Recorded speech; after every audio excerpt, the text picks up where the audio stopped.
Viewers, today I am going to show my YouTube channel Solution Journals how to fix YT Studio something went wrong problem solve. Okay, let's start.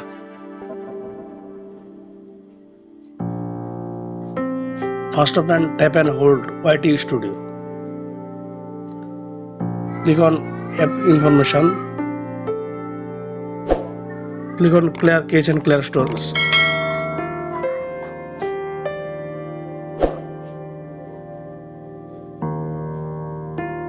Click on Permission. All permission allowed.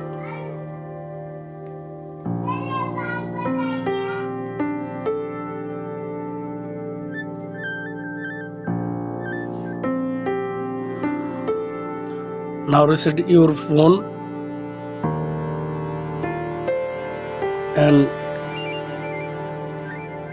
new login YT Studio something went wrong problem solved. Thank you.